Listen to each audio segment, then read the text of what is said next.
मैं उन्हीं के जितना खतरनाक हूँ। हाँ, इस बात में मुझे भी यकीन नहीं है, लेकिन house of the dragon season 2 का 3rd एपिसोड भी रिलीज हो चुका है और इस एपिसोड का नाम है the burning mill. Dance of the dragon का first battle, the battle of burning mill. इस बैटल के दो साइड्स ब्रैकन्स और ब्लैकवुड्स फिर से टकराते हैं, लेकिन इस बार कोई बैटल नहीं होता, पर फ्यूचर में एक बैटल होने वाला है। एक विंड मिल एग्रीकल्चर और प्रोग्रेस को रिप्रेजेंट करता है, लेकिन ये बर्निंग मिल वॉर के खतरनाक अंजाम को रिप्रेजेंट करता है, जिसे रोकने के लिए क्वीन रेनेरा बहुत कोशिश कर रही है। लेकिन क्या उन्हें सक्सेस मिलेगा? डेमन हैरनहॉल जाता है, लेकिन इसके मोटिव्स क्या है और किंग्स लैंडिंग का ये पॉलिटिक्स कहां पर जाकर खत्म होगा? मेरा नाम है राजा, आप देख रहे हैं थिंक नर्डी और ये है house of the dragon season 2 के 3rd एपिसोड का ब्रेकडाउन। इस शो के इंट्रो में 2 नए क्रेडिट्स को ऐड किया गया है, जेहरस का मर्डर और उन रैट कैचर्स का असैसिनेशन। पिछला एपिसोड इन्हीं 2 इवेंट्स के ऊपर बेस्ड था, लेकिन इस एपिसोड में इन इवेंट्स को लेकर कुछ भी नहीं है। सीरीज के स्टार्टिंग में ही अपने बॉर्डर को लेकर ब्रैकन्स और ब्लैकवुड्स टकराते हैं और इन दोनों का कन्फ्लिक्ट भी बहुत पुराना है, लेकिन ये शुरू कहाँ से हुआ था और किस रीजन से हुआ था ये इनमें से किसी को भी पता नहीं है। वेस्टरोस का सबसे इंपॉर्टेंट जगह है रिवरलैंड और इसका स्ट्रॉन्ग होल्ड है हैरनहॉल। अगर किंग एगोन रिवरलैंड पर कब्जा करते हैं तो फिर वो हाउस ऑफ स्टार्क को नॉर्थ से, हाउस एरन को नॉर्थ ईस्ट और हाउस लैनिस्टर को वेस्ट से रोक सकते हैं। तो इसी रीजन से सर क्रिश्चियन कोल अपने आर्मी को लेकर रिवरलैंड की तरफ चल देते हैं। इस शॉट में रेनेरा सर आरिक और एरिक दोनों को ही दफनाती हैं और उन्हें ये भी पता है कि सर आरिक को इधर पे भेजने का काम ना ही ऑटो का है और ना ही एलिसन का है, ये किसी गर्म खोपड़ी का काम है। जैसे कि किंग एमंड, किंग के काउंसिल मेंबर सर क्रिश्चियन कोल को पूरी तरीके से सपोर्ट करते हैं। लॉर्ड ऑर्मेंट हाईटावर अपने आर्मी को भी क्रिश्चियन कोल के पास भेजने वाले हैं, लेकिन वो अभी ओल्ड टाउन में है और उसे आने में 1 महीना लग जाएगा।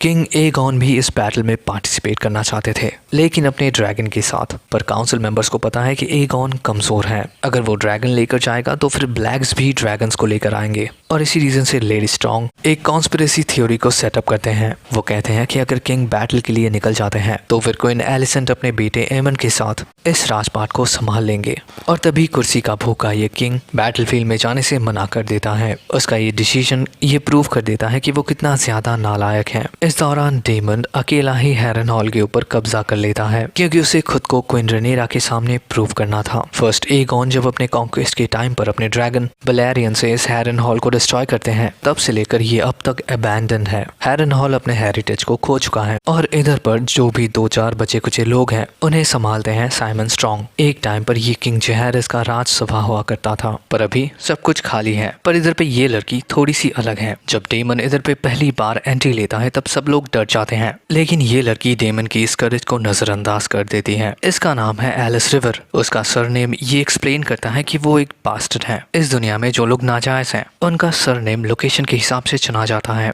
जैसे कि जॉन स्नो और अलारिया सैंड। ये लड़की एक विच है जो क्वीन रेनेरा और जोहैरिस के इस ड्रीम सीक्वेंस को क्रिएट करती है और फिर वो डेमन से ये भी कहती है कि वो इधर पे ही मरेगा। वैसे इसके साथ गेम ऑफ थ्रोन के मेलिसेंड्रा का कोई कनेक्शन हो सकता है, जो बहुत सेंचुरी से जिंदा है और ये नेकलेस उसे यंग रखती है। डेमन अपने ड्रीम सीक्वेंस में चलते हुए इस वेयरवुड ट्री के सामने आ जाता है, जिसे इस यूनिवर्स में एक सैक्रेड ट्री कहा जाता है और इसे मानने वाले फ्यूचर को देख सकते हैं, जैसे कि एलिस जो डेमन को कहती है कि वो इधर पे ही मरेगा। डेमन को चाहिए हैरनहॉल, क्योंकि इधर पे 40,000 लोगों को रखा जा सकता है और ये रिवरलैंड का सबसे बेहतरीन स्ट्रॉन्ग होल्ड है। वो इधर पे आराम से अपना आर्मी बना सकता है और वो रेनेरा को हेल्प करने के लिए ऐसा जरूर करेगा। क्वीन रेनेरा के काउंसिल मेंबर्स को जब सर क्रिश्चियन के ट्रूप्स का पता चलता है तो वो लोग भी वॉर के लिए आगे बढ़ना चाहते हैं, क्योंकि इस काउंसिल के कुछ मेंबर्स को पता होता है कि क्रिश्चियन का टारगेट उनका रीजन भी हो सकता है। तो क्वीन रेनेरा एलिसेंट से बात करने के लिए एक प्लान बनाती है, लेकिन उससे पहले वो अपने दोनों बच्चे एगोन द यंगर और विसेरस द सेकंड को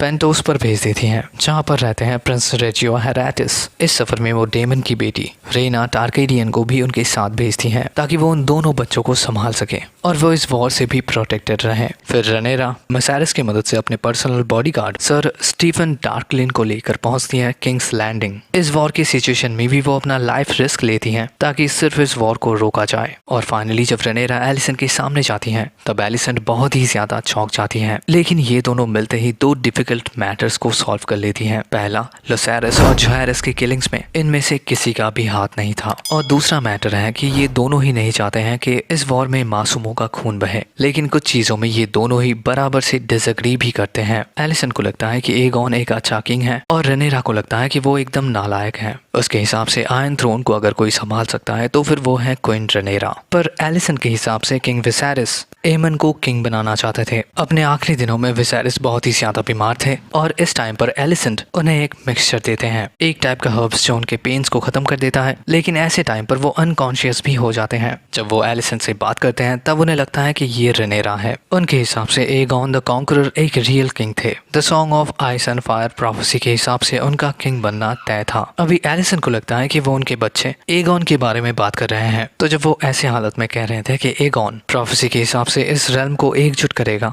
तब असल में वो एगॉन द फर्स्ट की बात कर रहे थे। और फिर जब विसेरिस कहते हैं कि मैं तुम्हें चुनता हूँ, तब उनका मतलब रेनेरा से था, ना ही एलिसेंट और ना ही इस डुप्लीकेट एगॉन से।